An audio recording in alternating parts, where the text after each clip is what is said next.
Bismillahirrahmanirrahim. Assalamualaikum warahmatullahi wabarakatuh. Sebelumnya kita sudah membahas mengenai tanda-tanda untuk mengenali isim.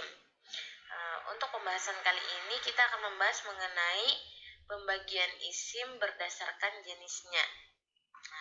Yaitu ada dua. Yang pertama isim mudzakkar sama isim muannas. Nah, yang pertama yakni isim mudzakkar. Isim mudzakkar adalah isim yang menunjukkan laki-laki atau yang dianggap laki-laki. Nah, contohnya tilmizun, seorang murid laki-laki. Kemudian yang contoh kedua rajulun, seorang laki-laki. Muhammadun, seorang Muhammad. Nah, kemudian pembagian mengenai isim mudzakkar itu ada dua. Yang pertama adalah hakiki, yang kedua majazi. Nah, hakiki itu adalah lafadznya mudzakkar dan digunakan untuk mudzakkar. Contohnya Muhammadun. Nah, ini kan lafadznya mudzakkar untuk laki-laki. Terus kemudian yang kedua kitabun. Lafadznya juga mudzakkar, tidak ada tanda-tanda muannas seperti itu. Kemudian yang majazi itu adalah secara lafadznya muannas tetapi untuk mudzakkar. Nah, coba contohnya tolhatun. Nah, tolhatun di sana ada ta marbutah. Ta marbutah itu sebenarnya untuk perempuan, tetapi di sini adalah mudzakkar. Tolhah itu adalah seorang tolhah. Nah, sehingga di sini dia disebut sebagai mudzakkar majazi. Jadi lafadznya itu muannas tetapi sebenarnya dia laki-laki. Nah, yang kedua mengenai isim muannas. Isim muannas adalah isim yang menunjukkan perempuan atau yang dianggap perempuan. Contohnya ukhtun, saudara perempuan. Fatimatun, Fatimah. Hindun. Nah, ini lafadznya atau isim muannas. Kemudian pembagian isim muannas juga sama, ada dua. Yang pertama hakiki atau muannas yang sebenar-benarnya, yang kedua majazi. Nah, contoh yang hakiki seperti ini.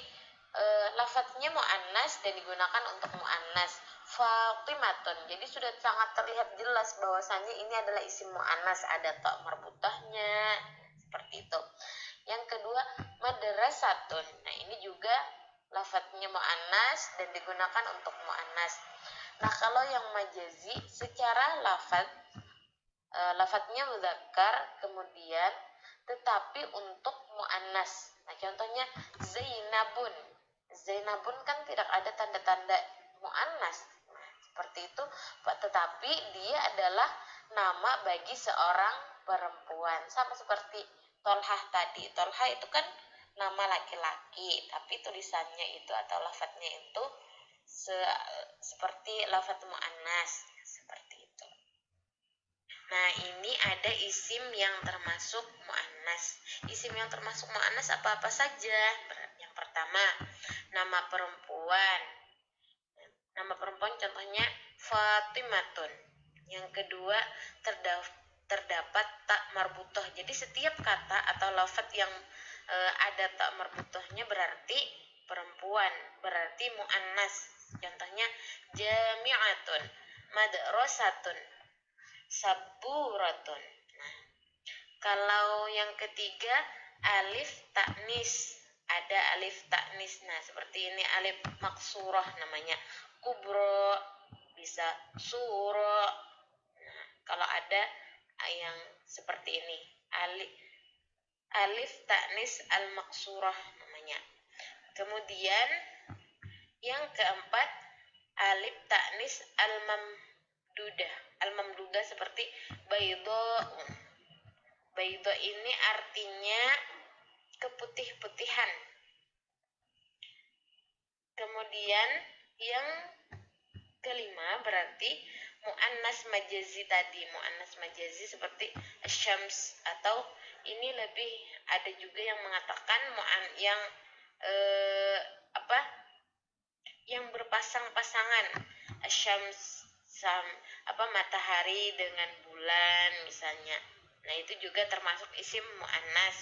Kemudian nama negara Al-Misra. Nah, Mesir ini kan nama negara, berarti juga dimasukkan sebagai isim muannas. Atau Jakarta, Barabai, Bandung. Nah, itu juga pokoknya nama-nama negara otomatis dia isim muannas. Kemudian jamak taksir. Jamak taksir itu menunjukkan jamak dari kata arsala, rasul, rusulun. Rasul, rasul kan seorang rasul. Kalau rusulun beberapa rasul. Seperti itu. Nah, mungkin itu saja terkait pembagian isim berdasarkan jenisnya tadi. Nah, ada dua, ada isim mudzakkar sama isim muannas. Kalau isim mudzakkar berarti menunjukkan laki-laki. Kalau muannas itu untuk perempuan. Dan setiap isim mudzakkar dan muannas itu terbagi lagi menjadi dua, ada yang hakiki, ada yang majazi. Kalau yang hakiki otomatis benar-benar muannas, lafadznya muannas, kemudian digunakan untuk muannas. Kalau yang majazi itu lafadznya misalnya muannas, ada tak merbutahnya, tetapi sebenarnya itu untuk laki-laki. Nah, seperti itu. Kemudian ada isim-isim yang termasuk isim muannas. Ada berapa tadi? Ada 7 tadi. Nah, mungkin itu saja terkait pembagian isim berdasarkan jenisnya. Terima kasih atas segala perhatiannya. Mohon maaf atas segala kekurangan dan kekhilaafannya. Wassalamualaikum warahmatullahi wabarakatuh.